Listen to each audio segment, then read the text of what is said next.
yung susuportahan ko kahit mali ang ginagawa niya, kahit tama yung ginagawa niya, siya yung susuportahan ko. Well, sino sasama sa'yo? So yun yung more on tweaking the minds of the voters. Yun ang magandang gawin natin ngayon eh. That's why when I go to YouTube, in social media, Correct.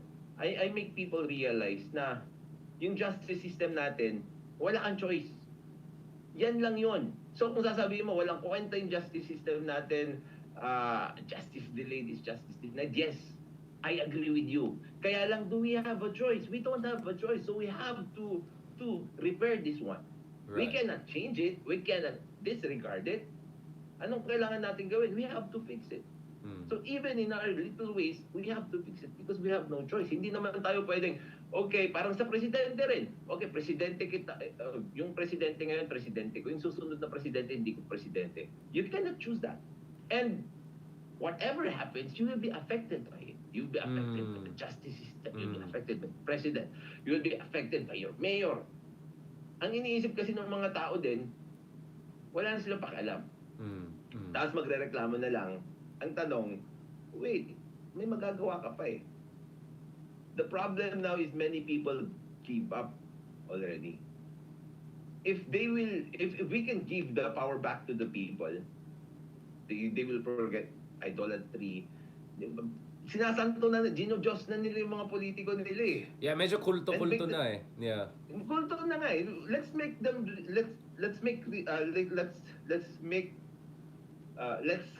ano ba tawag doon?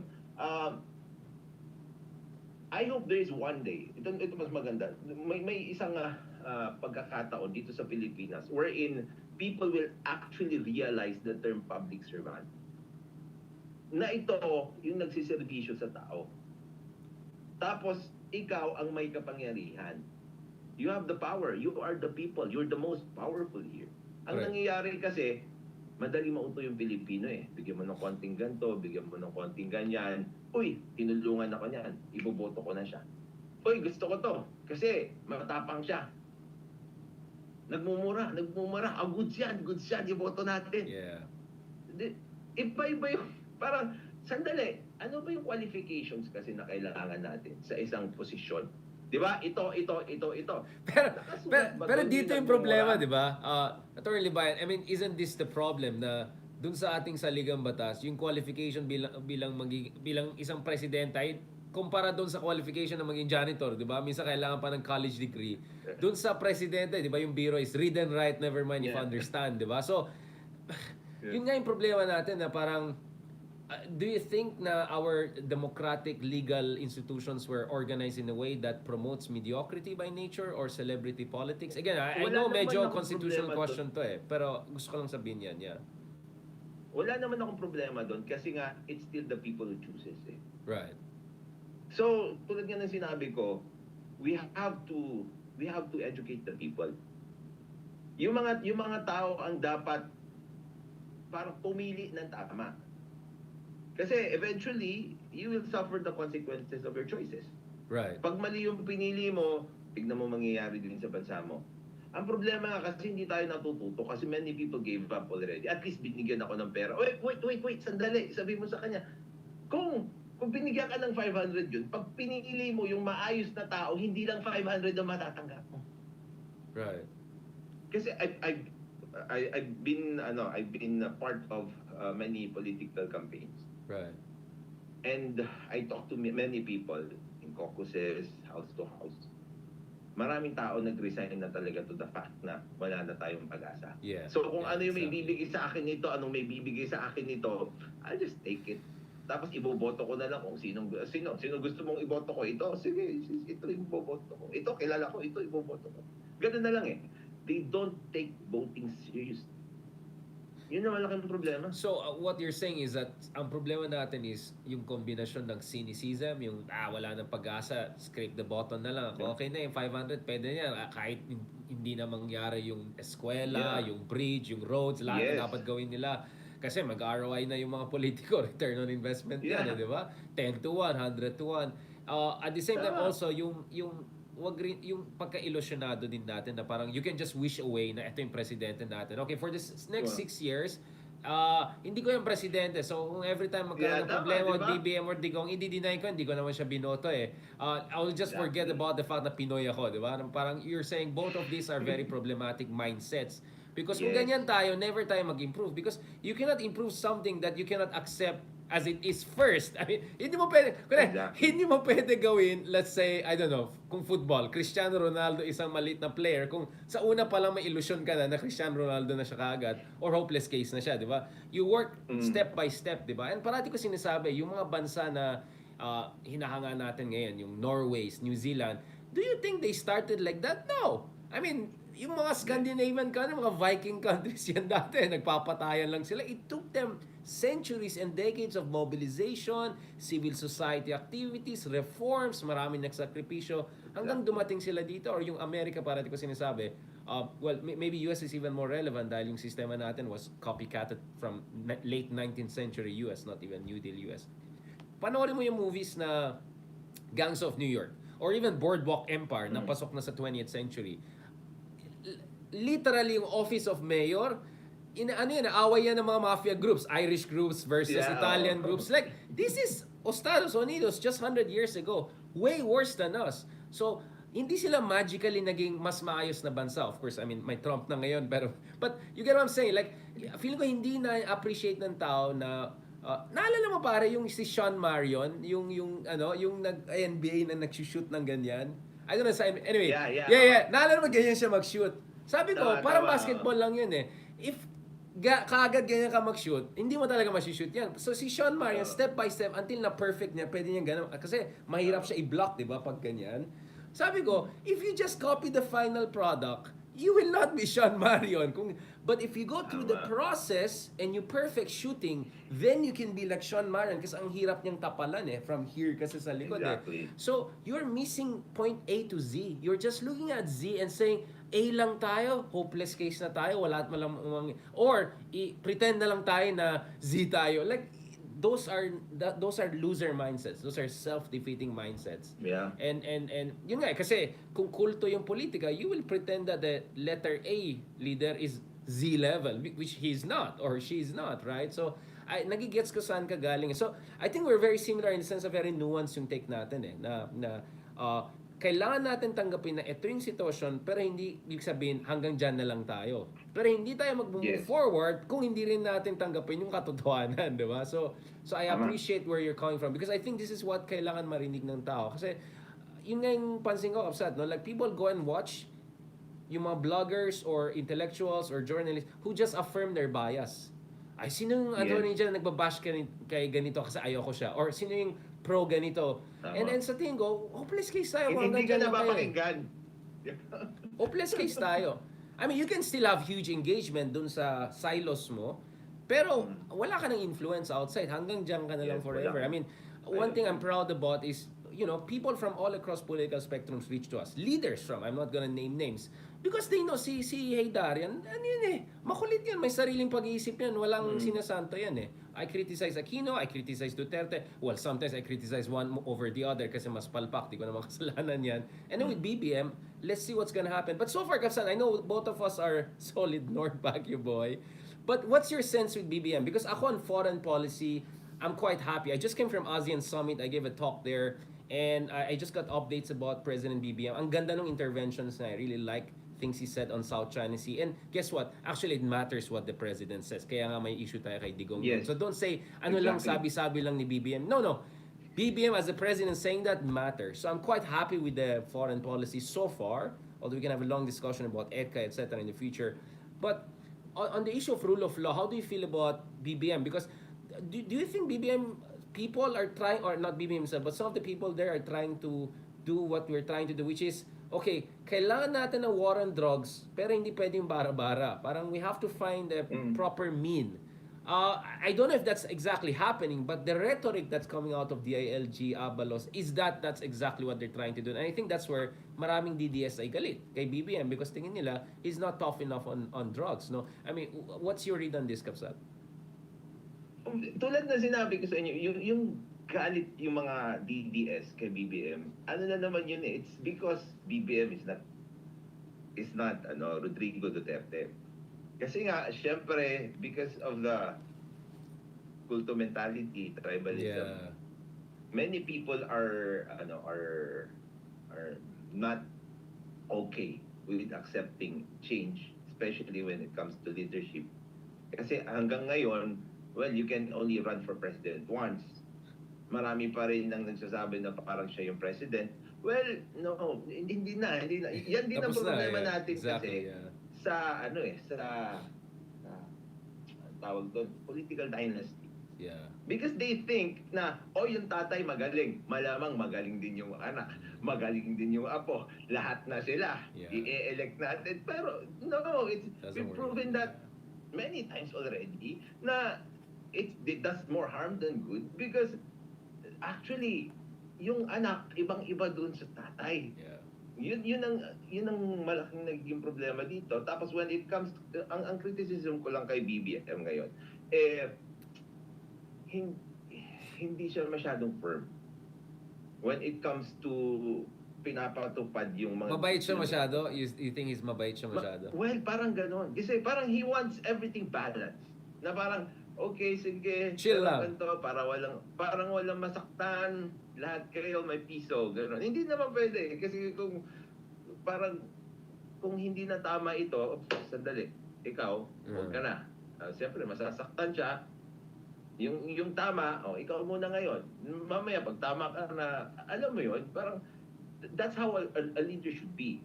Kasi you're not concerned about the feelings of some people. You're supposed to be concerned about what is for the general welfare. Okay, I get your conflict. Let me push back against this, no? Because I think umiinit na yung discussion. I think this is what people were looking for, no? Ganito, first of all, naintindihan ko saan galing yung mga ibang DDS kasi sa tingin nila, ang laki ng tulong ni Sara Duterte dun sa campaign ni Marcos Jr. I don't think Marcos would have gotten 60% of the votes if not for the unit team. Right? Now, pwede natin pagdebate yan. Marami nagalit sa ating mga kababayan natin na Ilocano, like Richard, ba't mo sinabi yan? Yes, the truth is, if BBM himself ran, probably he wouldn't get 60%, baka 20, 30, whatever. But that may be enough in a 5-man race or whatever. The second thing is, I think there was also an expectation na si BBM will be tough at least like his father, if not like Tatay Digong. So I think there's also this. Diba? I mean, who would have thought that we'll say our problem with the Ferdinand Marcos, is that he's soft, he's not too hard. But more importantly, after 6 years of Digong, hindi ba kailangan natin ng konting detox? Like medyo overcharged tayo eh. And lastly, let me tell you this. Totoo na yung lingwahe ni PBBM is soft. Pero tignan mo ilan yung na-purge sa kanya. Wala na si Vic Rodriguez, mukhang wala na rin si Paul Soriano. Ang dami, 7 cabinet members, yung dati kong prof na National Security Advisor, pinalitan na rin, iba na rin yung Defense Secretary, iba yung AFP Chief, pinalitan ulit bigla. So, he talks softly, but they're doing stuff behind the scenes, right? They're doing reshuffling. So, isn't it unfair to say na hindi siya firm? Because actually, he's doing things, except he's just not steering things up too much rhetorically. Or what you're saying is that nasanay na tayo kay Digong, dapat ganun na. Like I'm just trying to push back against that argument because you're not alone. But you see, Nancy Binay nagsabi nun, di ba? I mean, of all people. So I completely understand where you're coming from, Kapsat. I'm just trying to explain why it actually makes sense for Marcos to do this. And so far, it's working for him. He's still a dominant president, 70-80% approval, right? Tama. Nakita ko kasi dyan, when it comes to his parang influence in relation to the other branches of the government, especially with the Senate. Kasi nade-demoralize doon sa hearings in aid of legislation. Okay. That's why I don't really like that. It's because they accuse, parang yung listahan ng drugs na ayaw natin pareho. That's what happens in the Senate Senate hearings in aid of legislation. They accuse people there and they parang prejudge people na you are guilty, you did, tapos kulong ka na, ganito na. Tapos yung mga cabinet secretaries ni Bongbong Marcos, when they go there, sila yung inuutusan ng mga senador o parang ano bang tawag doon? Biniberate parang sila? ini-easy-easy. Biniberate sila. Dinidegrade. Tapos Oo. parang they don't have any respect I to get what any you're of the saying. alter ego of the president. So, Isipin mo, Kapsat, you're sabi ni saying he has to draw the line. That's what you're saying. He has to show who's yes. the boss more aggressively. Oh, tsaka, yes, and parang ah, magkaroon din ng backbone yung mga secretaries na Right. alter ego ng Yeah. presidente to actually I see what you're saying. talk Okay. equally to their equals in relation to the branches of the government. Kasi Right. pag manonood ka ng mga Senate hearings, namumura sila, pinapagalitan sila, para silang kawawa. According to the words of Rafi Tulfo, pag minura mo yung staff mo, minura ko yung staff ko, minura mo yung staff ko, minura mo na rin ako. So ibig sabihin, lahat sila minumura minumura rin si BBM. Why do you allow that? Yun din ang hindi kasi maganda na nagkakaroon na ng yung misconception yung mga tao na well, these are the most powerful people in the Philippines now, the senators. Kasi nga, kaya nilang utusan lahat dito, kahit dito sa executive department na dapat si Bongbong ang may hawak at nagmamando. Pati yung binanggit mo na naman yung sa foreign policy in relation to yung sa West Philippine Sea, yung mga senators na naman natin ang nagmamando kung ano yung gagawin ng mga nasa DFA. Pati sa OWA, kung ano yung gagawin doon, sila na naman. And pag sinunod nila, like for example, what happened with Rafi Tulfo doon sa Kuwait. Yung sinunod nila si Rafi Tulfo na iban yung pag-deploy ng mga domestic helpers. Nag-bite back ang Kuwait. Sabi niya, di sige, wala kaming tatanggapin din na kung ayaw niyo magpadala. 'Di ba? Kasi sinunod nila yung pressure na galing sa So ang sinasabi mo is dahil mabait quote-unquote yung presidente ngayon, bigla nagkakaroon ng mini Dutertes dyan who are taking advantage and filling in the Duterte demand vacuum. I get what you're saying here. So what you're saying is the president has to come and draw the line. And I actually agree with you in a sense that naalala mo yung Pampanga nung pumunta siya tapos si Secretary Season, incoming Water Secretary Season, dating DPWH ni Aquino, di ba? Parang yung isang Pampanga congresswoman, di ba? Handa na siya magdigong style. But that's where things got interesting because kung pinanood mo yan, you can actually check it on YouTube, no? Biglang si BBM cuts her down and explains the science na bakit may sense si Season and then nakita mo na shock bigla yung and I felt yun yung dapat ipakita ni BBM na mabait ako pero don't take that as weakness because I can explain to you what an idiotic point you're making right now by explaining the science to you, di ba? I just felt yun yung dapat i-maximize sila sa communications nila. Because I agree. Dapat ganon. Yun dapat yung ganon. moment niya Exactly. Kasi tignan niyo lahat kasi ngayon because of the clamor for another, kasi marami pa rin tulad nga sinabi ko sa inyo ng BDS, clamor for another digong. Yun nga sinabi mo. Yung ibang tao, sila na yung nagdidigong kasi nga para doon na pumunta sa kanila. Yung demand para kasi nandun. Sila na yung yung idolohin. Correct. Syempre, kawawa naman yung presidente. Medyo mahirap yan. Yeah, I mean, this is the dilemma, right? This is the dilemma. You may have issues with digong, but you know there's a demand for a digong-like leader. But at the same time, how can you create a system led by strong institutions and rule of law kung meron kang digong? Kaya nga for me, isa sa mga pinaka-idol ko in history is Peter the Great, di ba? He came in a very, Russia, right? Of all.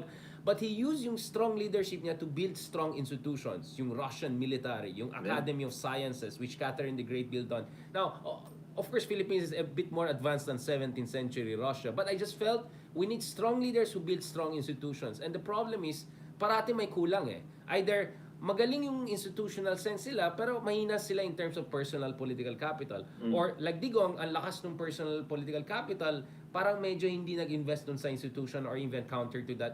Medyo may kulang Kasi it takes two to tango Kaya ako, I understand yung clamor of people for strong leaders. But it shouldn't stop there, no?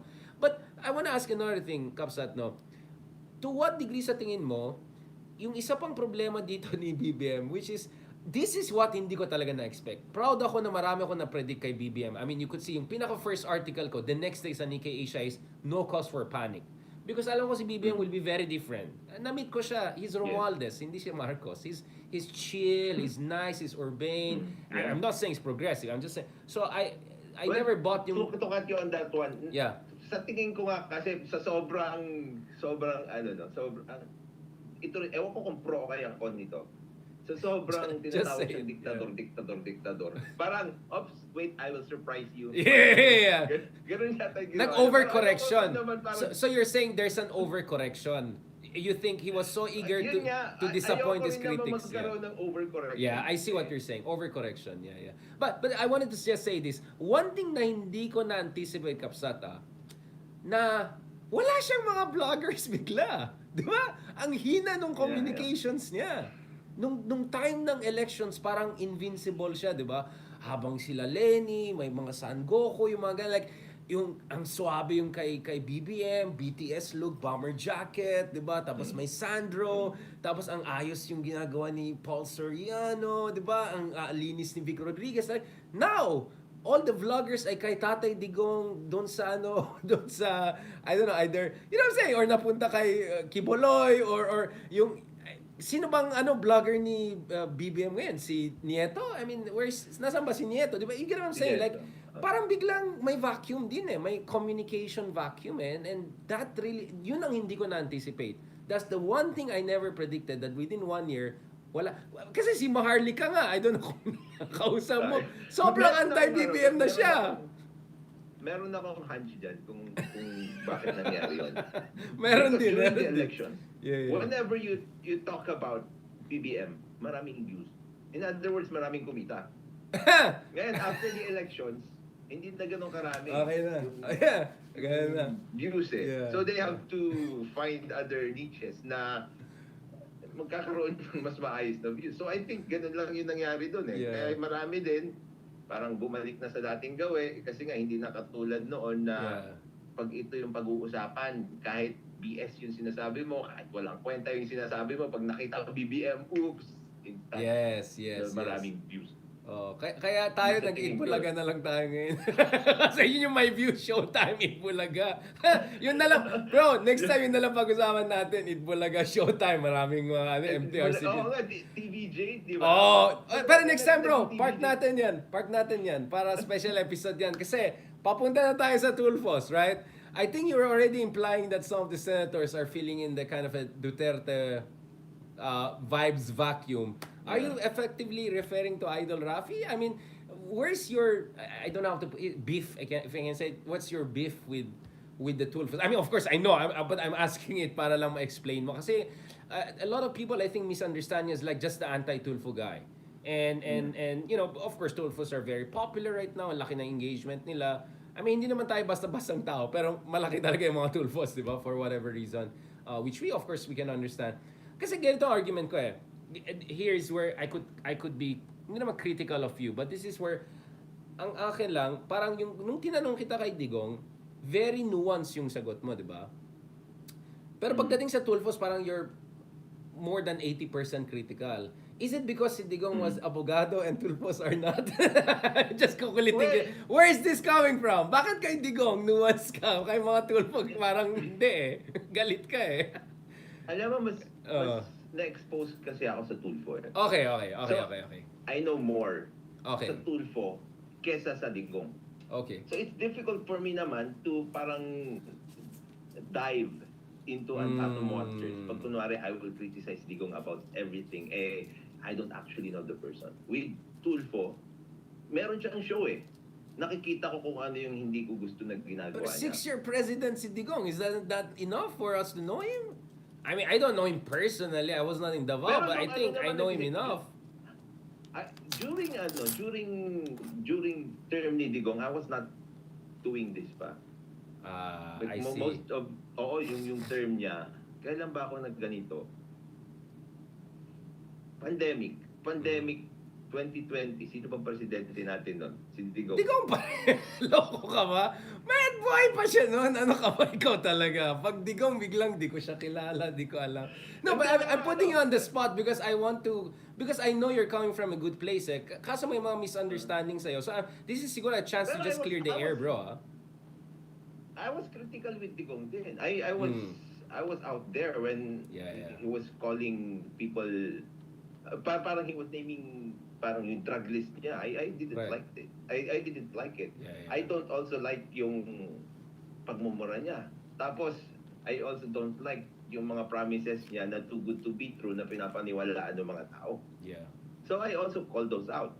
Yeah. Ang nangyari kasi itong kay Digong, I was merely starting. Okay, so what you're saying is ako masyadong what you're saying is yung rise mo as a YouTuber more coincided with the rise of Tulfos. 'Di ba? Politically. Kasi really the Tulfos were socially relevant media-wise pero politically really since pandemic nag-rise sila, 'di ba? Nag-boom talaga next level. Okay, now I see your explanation kasi tapos yung para mabigyan kita ng comparison din between Digong and let's do this. Rafi Tulfo. Yes. Isa-isang tao na lang kasi it's Rafi Tulfo naman talaga na I'm very critical about. Itong si Digong, he respects due process. Kasi after all, abogado pa rin siya. Meron pa rin siyang konting respeto sa due process except doon niya sa drug list. Tapos yung medyo malaking exception yan pare. pero i-compare mo kay Rafi Tulfo na ayaw niya talaga sa due process. You mean insulting the police? Is that what you're implying? Like what do you mean by that? Police. Telling the people na you should go to Rafi Tulfo in action because walang kwenta yung judicial system natin. Walang kwenta yung due process natin. Pupunta ka dyan, paikot-ikuting ka lang. Tapos pagkatapos niyan, wala ka ng pera, wala pang hustisya. He always says that. So, syempre, ako din as a lawyer. Yeah. Tapos, I want to promote, syempre, due process. I want to educate people about how things work. I want to at least, hindi naman impart change na pwedeng gamitin ng mga tao eventually sa buhay nila. Tapos, may isang tao na pupunta, na lalabas dyan, very famous, sasabihin niya, well, Rafi Tulfo in action is the last recourse. Ito, this works. Your judiciary, your legal system, your due process, it does not work. So how would you feel about it? So doon pa lang ang laki ng difference. Si Digong somehow, well, okay pa rin sa kanya yung due process. Meron pa rin. Pero itong kabila, wala na. Rafi Tulfo in action na lang. So you don't think Digong inciting violence and saying pumatay ka, I'll protect you, that's not a violation of due process? I mean, I don't like that. Sinabi ko naman yun. Pero yun ang punto na yun, that was in relation to drugs. Di ba? And nakikita ko naman kasi, tulad ng sinabi ko, I already know what, nung tumatakbo si Digong, alam ko na kasi kung anong klaseng leadership ang mangyayari sa kanya. I kinda expected it. So, nung mga sinasabi niya yun, panakot and stuff, ang problema kasi, syempre, we are not a perfect society. Of course. Kahit siniisip ng mga tao kasi panakot lang. Tapos sineryoso nyo naman, pinatay nyo agad. Hindi naman yung talaga gusto seryosohin nyo. Parang ganun yung sinasabi ng ibang tao. Pero, tulad nga ng sinabi ko, he's not 100% against due process. Unlike selective siya. I mean, he still selects. Selective siya. Yeah. Well, you can say that. He's a lawyer himself. Yeah, exactly. Yeah. You can say he's a lawyer himself. He cannot be anti-due process. That's an interesting... Selective siya. Si Tulfo, well... circumvention. That's what you're saying. Yes, Tulfo circumvents yung isa selective. Yes. Parang ganun. Kasi there are many instances that he said it to people na walang kwenta ito. Sa akin, 2 to 3 days lang nasosolve ko na yung problema. He even criticized the Supreme Court. Sinabi niya sa Supreme Court, 10 years, patutulugin lang yung kaso mo. Dito sa akin, sa Rafi Tulfo in action, I do things. I parang, ano ba yung sinabi niya, na yung term niya? I make things happen, sabi niya. Ang dami ko nang napatunayan. I solve problems 2 to 3 days.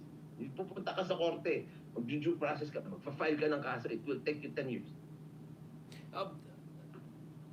Now I better understand where you're coming from kasi I think we have to really clear the air kasi ang problema kasi sa atin is like when you criticize a politiko, ang assumption is eto nasa kabilang kampo yan. Do you get what I'm saying? So kung if you're against Tulfo, sinong kalaban ni Tulfo or maging competition ni Tulfo? Si Sara. So siguro si LIBAYAN. You get what I'm saying? Like unfortunately that's how people kind of connect the dots. Kaya I'm asking these questions Kapsat, no?